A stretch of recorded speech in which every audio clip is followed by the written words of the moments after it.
Assalamualaikum warahmatullahi wabarakatuh.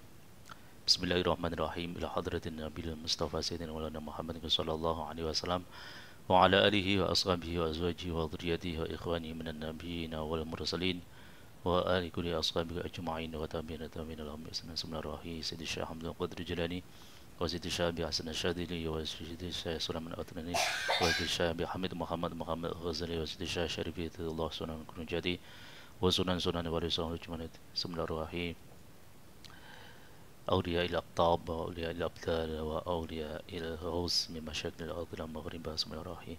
مؤسسة نهضة العلماء بهي شمع شرعي بهي وحسب الله بهي بيزنس سوري وجمع الله نهضة العلماء. بسم الله الرحمن الرحيم. شيخ سباكي رسول الجاوي. بسم الله الرحمن الرحيم.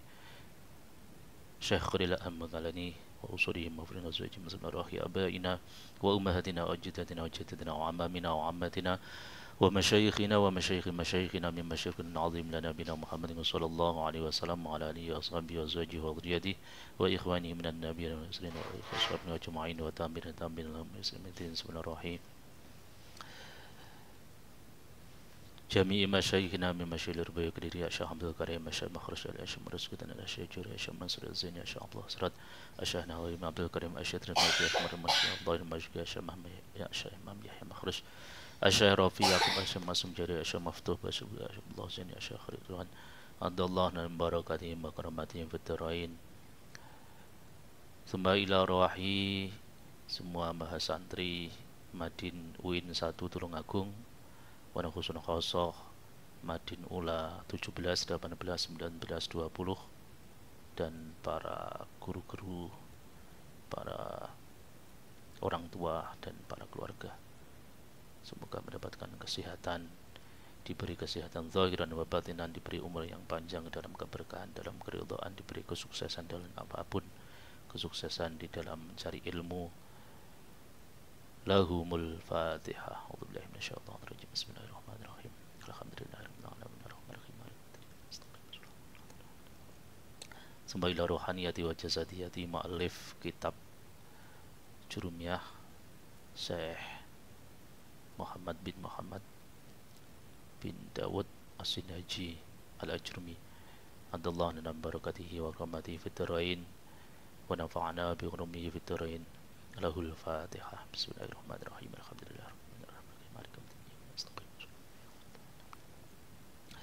Alhamdulillah rabbil alamin. Wassalatu wassalamu ala asyrafil anbiya'i wal mursalin sayyidina wa maulana Muhammadin wa ala alihi wa ashabihi ajma'in. Amma ba'du. Marilah kita lanjutkan materi kitab Al-Ajrumiyah. Kemarin telah dijelaskan tentang muqaddimah, tentang uraian Bismillahirrahmanirrahim, tentang biografi pengarang kitab Ajrumiyah. Kemudian dijelaskan tentang siapa keluarga Rasulullah, siapa sahabat Rasulullah. Kemudian menjelaskan tentang hal-hal yang terkait dengan kitab Al-Ajrumiyah. Bismillahirrahmanirrahim. Al-kalamu huwal lafzul murakkabul mufidu bil wad'i. Al-kalamu utawi kang aran kalam. Al-kalamu utawi kang aran kalam, huwa ya kalam. Iku al-lafzu lafat. Iku al-lafzu lafat al-murakkabu kang den susun. Al-murakkabu kang den susun. Al-mufidu kang aweh faedah. Al-mufidu kang aweh faedah bil wad'i kelawan asal sumelai. Bil wad'i kelawan asal sumelai. Al-kalamu huwal lafzul murakkabul mufidu bil wad'i. Kalam adalah lafat yang tersusun, yang mempunyai arti, al-mufid mempunyai arti bil wad'i, sesuai dengan gramatika Arab. Bil wad'i sesuai dengan wadha'nya.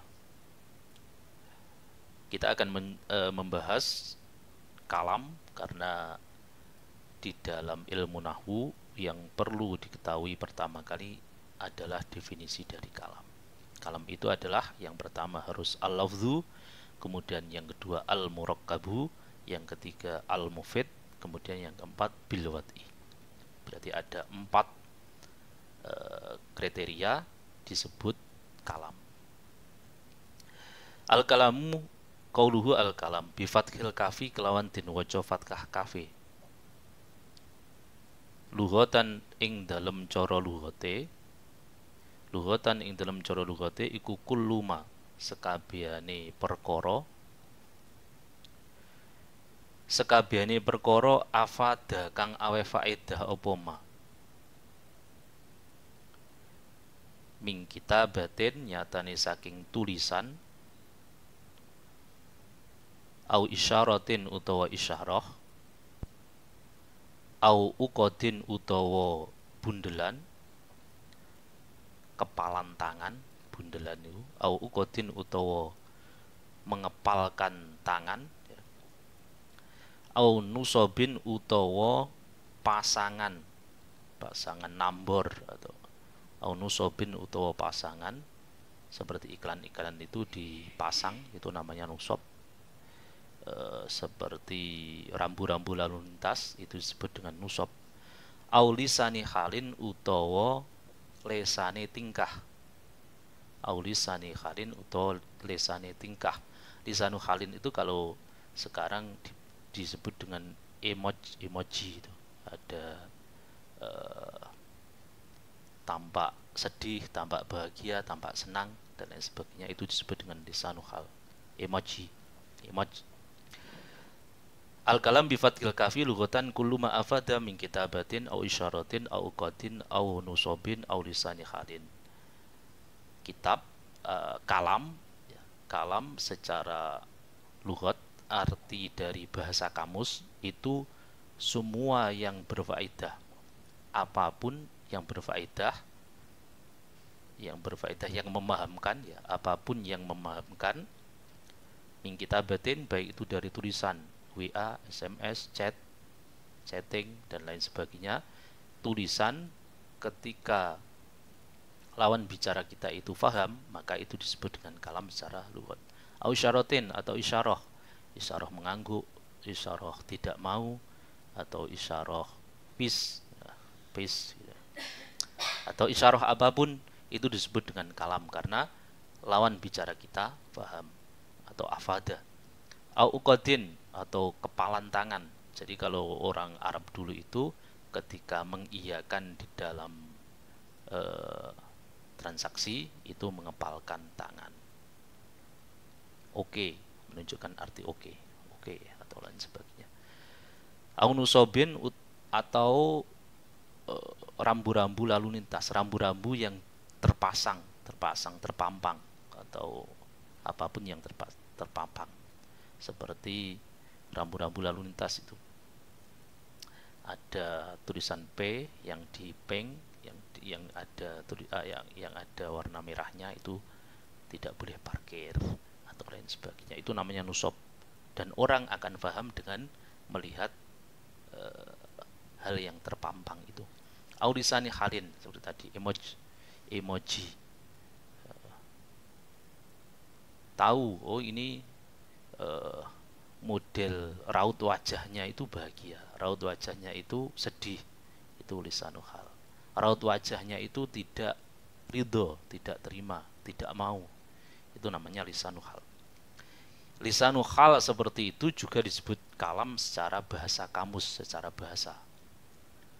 Wa istilahan utawi kalam ing dalam istilah nahwu, utawi kalam ing dalam istilah nahwu iku ma lafat, iku ma lafat turuk kiba kang den susun apa ma, turuk kiba kang den susun apa ma ming kalimata ini saking kalimat loro.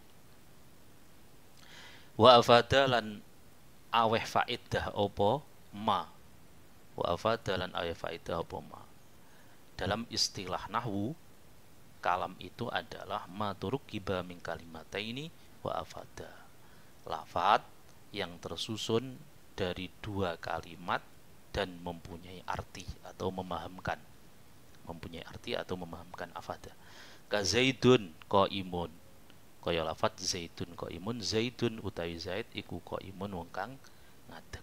Susunan Zaidun qaimun itu disebut dengan kalam karena susunannya sudah sempurna antara mubtada dengan khobar, atau nanti kalau dalam istilahnya disebut dengan jumlah ismiyah.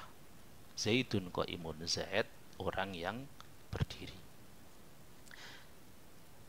Ulasannya, uraiannya, fa innahu mongko temestune lafaz Zaidun qaimun iku turuk kibatin susun apa Zaidun qaimun, dan susun apa Zaidun qaimun min kalimata ini saking kalimat loro.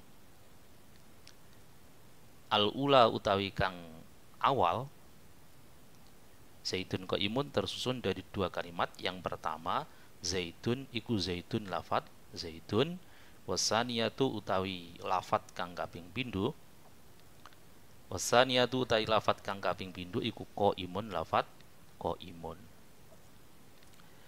Wa afadalan aweh faedah atau memahamkan apa Zaidun qaimun subutal qiyami ing tetepe ngadeg. Jadi menetapkan sifat berdiri ya, subutul qiyam li Zaidin maring Zaid. Jadi lafaz Zaidun qaimun itu memberikan arti menetapkan sifat berdiri pada Zaid. Wal kalamu utawi kalam berbeda dengan ahli nahwu atau fan nahwu. Kalam menurut ahli fikih, kalam menurut ahli teologi, ahli tauhid nanti tidak sama. Wal kalamu utawi kalam indal fuqaha ing dalem gue ulama ahli fikih. Indal fuqaha ing dalem mungguhe pira-pira ulama ahli fikih iku kulluma sekabehane lafat, sekabehane swara, sekabehane lafat abtola kang batalake apa ma as-sholata ing salat min harfin nyatane saking huruf, min harfin nyatane saking sak huruf, mufhimin kang aweh faham apa harfun, kaki kaya lafat ki, kaki kaya lafat ki. Ki maknane ngrekso sapa sira, jagalah. Kalau dalam Rabbana Atina itu waki, dan jagalah na kami ada benar dari siksa neraka. Jadi kalam menurut ahli fikih itu adalah kullu ma abdalas sholata min harfin mufhimin, kaki. Semua yang membatalkan sholat dari suara, semua lafat, semua suara yang membatalkan sholat, baik itu satu huruf yang mempunyai arti, karena kadang bahasa Arab atau dari per individu kata Arab itu ada lafat yang satu huruf saja itu bisa mempunyai arti, ya seperti ki tadi. Qaf saja itu mempunyai arti jagalah. Itu dari lafat waqa yaqi wiqayatan wa mauqan fa huwa waqin wa dzaka mauqiyun ki. Jadi wiqayah, menjaga. Ya seperti ro, ya. Ro, lihatlah. Ro'a yara ru'yatan wa mar'an fa huwa ra'in. Wa dzaka mar'iyun, ro, lihatlah. Jadi ro saja, huruf ro. Ketika kita sholat kemudian mengucapkan ro, itu maka sholat kita batal karena itu sudah dianggap kalam, karena mempunyai arti lihatlah, ki, ro. Au harfa ini utawa rong huruf wa illam yufhima, senajan ora aweh faham opo harfa ini kalam kaya lafat lam, atau dua huruf dari lafat, dari suara yang orang yang sholat itu walaupun tidak mempunyai arti, seperti lam. Lam itu tidak mempunyai arti. Lam itu bisa mempunyai arti kalau digandeng dengan lafat yang lain, karena itu merupakan huruf. Seperti contoh lam yalid wa lam yulad. Ketika orang sholat mengucapkan lam tapi dia tidak niat membaca Quran, maka atau dia bermain-main tidak diniati membaca Quran, maka itu membatalkan sholat, karena itu disebut dengan kalam indal fuqaha. Jadi rumusnya kalam menurut ahli fikih itu baik satu huruf dengan catatan mempunyai arti atau mengucapkan sesuatu dari dua huruf walaupun tidak mempunyai arti, maka itu membatalkan sholat karena disebut dengan kalam atau ucapan yang tidak berhubungan dengan sholat. Maka ketika kita batuk, jangan sampai mengeluarkan suara yang suara itu mengeluarkan dua huruf. Ketika kita dem atau yang lainnya, ketika kita mendesah, itu kan mengeluarkan dua huruf, alif dengan ha. Maka itu nanti kok kita praktekkan di dalam sholat kita batal karena mengeluarkan dua huruf walaupun tidak ada artinya. Wa illam yufama. Itu hati-hati. Itu kalam menurut ahli fikih, sesuatu atau ucapan yang membatalkan sholat. Karena sholat itu bisa batal dengan ucapan yang tidak ada hubungannya dengan sholat. Artinya apa?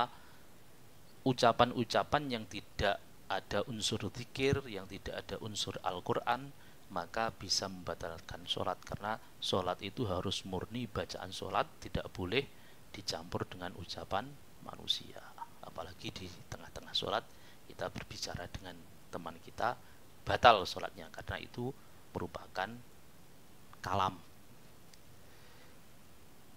Wa indal mutakallimina lan ing dalem mungguhe ulama mutakallimin, ulama ahli teologi,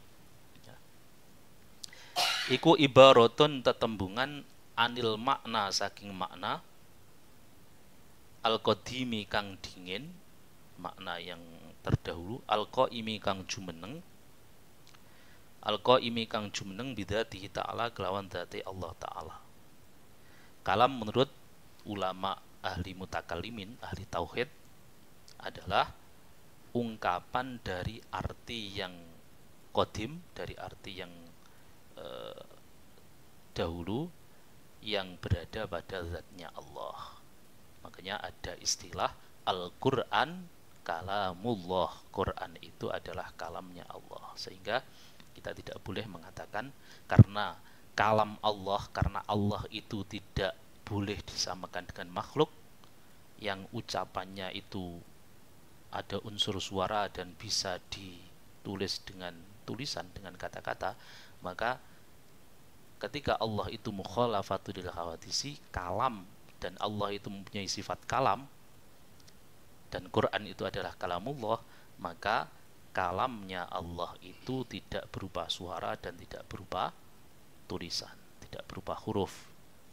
Sehingga kalam menurut kalam yang menjadi sifatnya Allah, maka tidak seperti kalamnya makhluk.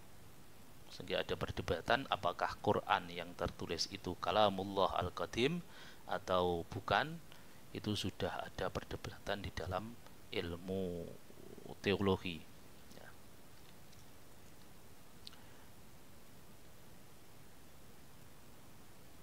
Intinya yang perlu kita yakini, Allah itu tidak sama dengan makhluk. Maka kalam atau ucapannya Allah, kalamnya Allah itu tidak seperti makhluk yang ada unsur suara dan ada unsur hurufnya. Wa indal usuliyina lan ing dalem mungguhe ulama ahli usul, dasar-dasar agama, huwa ya kalam iku al-lafdzu lafat al-munazzalu kang den turunake apa lafat ala Muhammadin ing atase Gusti Kanjeng Nabi Muhammad sallallahu alaihi wasallam lil ijazi krana arahe ngapesake musuh, mukjizat, lil ijazi krana arahe ngapesake musuh bi aqsari suratin kelawan luweh cendhek-cendheke surat minhu saking lafat al muta'abbadu kang wus den wilang-wilang dadi ibadah, al muta'abbadu kang wus den wilang-wilang dadi ibadah bitilawati kelawan maca ing lafat. Menurut ahli usul, kalam itu apa? Kalam itu adalah lafat yang diturunkan kepada Rasulullah Shallallahu Alaihi Wasallam sebagai mukjizat, sebagai sesuatu yang dapat melemahkan argumennya musuh, yang dapat melemahkan musuh dengan surat yang terpendek dari Al-Quran. Dengan surat yang terpendek dari Al-Quran pun musuh atau orang-orang yang ingkar kepada Islam, orang-orang munafik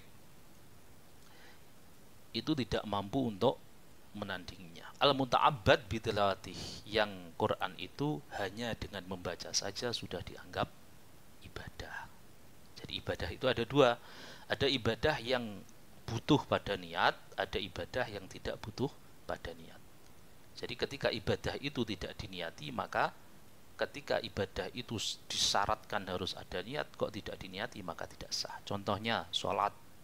Sholat itu niatnya di dalam hati ketika takbiratul ikhram. Jadi ketika Allah, mulut kita Allahu Akbar, hati kita usolli fardhu zuhri makmumalillahi ta'ala. Usolli fardhu zuhri, cukup itu saja, makmumalillahi ta'ala. Kok niatnya itu sebelum takbir, Allah usolli fardhu zuhri Allahu Akbar, tidak sah. Karena tempatnya niat itu pas takbiratul ikhram. Dan sholat itu butuh pada niat. Puasa niatnya harus di malam hari. Berarti mulai maghrib sampai imsak, sampai sebelum subuh. Maka kalau di malam hari dia tidak niat di dalam hati, ingat, niat itu harus di dalam hati. Masalah niat itu diucapkan itu untuk menolong hati supaya hati itu bisa mengucapkan niat. Ketika sholat cuma usolli fardhu zuhri Allahu Akbar, ketika takbir dia tidak mengucapkan di dalam hati usolli, maka sholatnya tidak sah. Wudu juga sama. Wudu itu niatnya ketika membasuh muka. Ketika tangan kita menyentuh muka, pada saat itu hati kita harus nawaitul wudu'a minimal.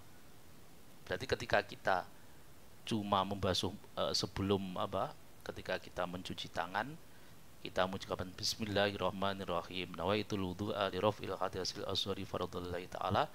Pas ketika membasuh muka kok tidak nawaitul wudu'a, maka wudunya tidak sah. Otomatis ketika wudunya tidak sah, itu sholatnya juga tidak sah. Karena syarat wudu itu, syarat sholat itu harus suci dari hadas kecil. Ibadah yang kedua adalah ibadah yang tidak butuh pada niat. Nah ini al-muta'abbad bitilawati, cukup kita membaca Quran tanpa kita niati nawaitul ibadata li qiraatil Quran, tidak usah seperti itu, langsung kita mengucapkan Al-Quran bismillahirrahmanirrahim qul huwallahu ahad, langsung dianggap ibadah. Menghilangkan najis, mencuci pakaian dan lain sebagainya, itu merupakan ibadah yang tidak butuh niat. Ketika kita mencuci pakaian, yang penting prakteknya sesuai dengan praktek menghilangkan najis, cukup, tidak usah diniati ibadah. Namun ketika kita mengkaji al-umur bil maqasid, dalam usul fikih ada istilah al-umur bil maqasid. Karena aktivitas seseorang itu terbagi menjadi dua. Ada aktivitas yang berbau ibadah, ada aktivitas yang murni bukan ibadah. Aktivitas atau rutinitas harian seperti makan, minum, bekerja, tidur, dan lain sebagainya. Itu bagaimana supaya oleh Allah dicatat sebagai ibadah? Maka harus niat. Al-umur bil maqasid, segala sesuatu itu tergantung pada tujuannya.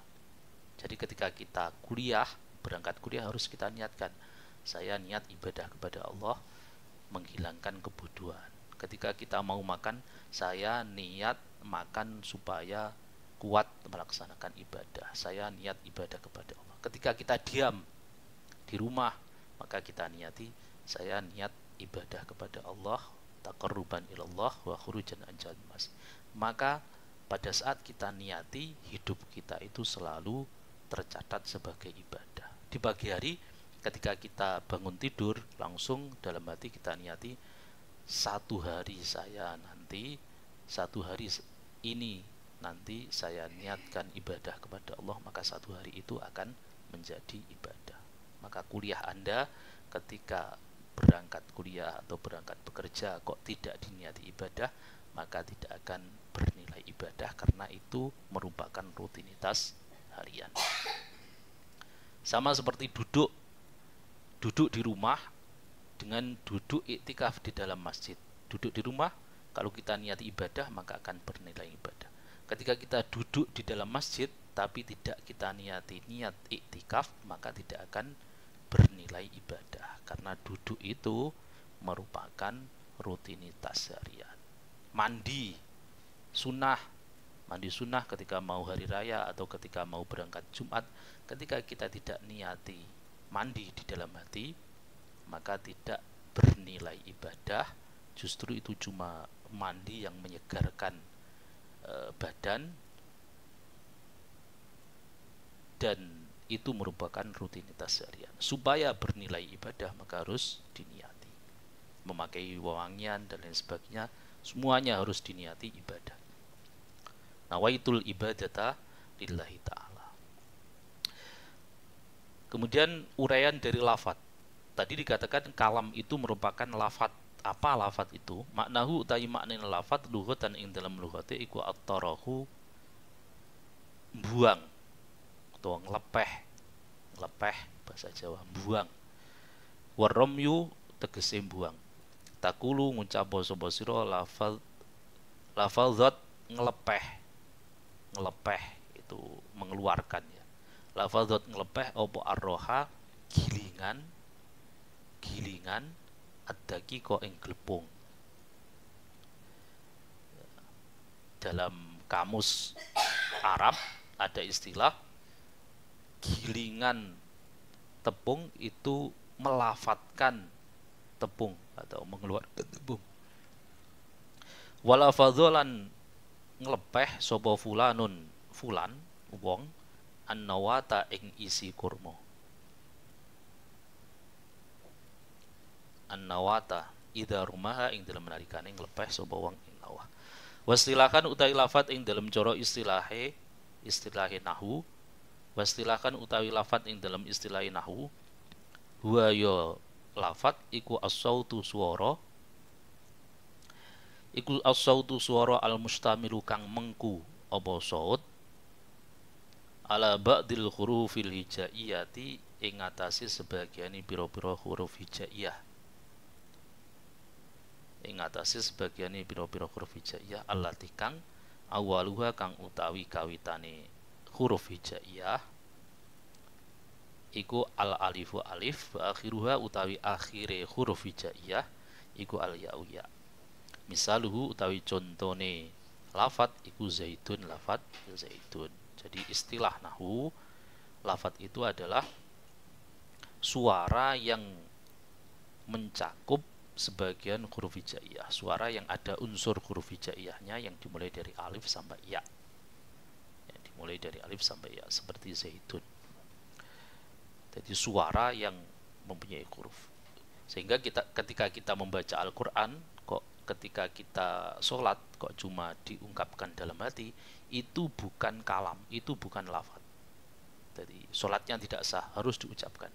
Jadi ada 5 rukun qauli yang wajib untuk diucapkan: takbiratul ihram, kemudian suratul fatihah, kemudian at-tahiyat, kemudian sholawat ya, sholawat yang ada di dalam at-tahiyat, sholawat Ibrahimiyah itu, kemudian yang terakhir adalah salam. 5 kata itu harus dilafatkan, harus disuarakan. Baik itu suaranya terdengar atau terdengar dengan telinganya sendiri atau keras. Maka tidak sah sholatnya ketika 5 kata, 5 rukun itu tidak diucapkan.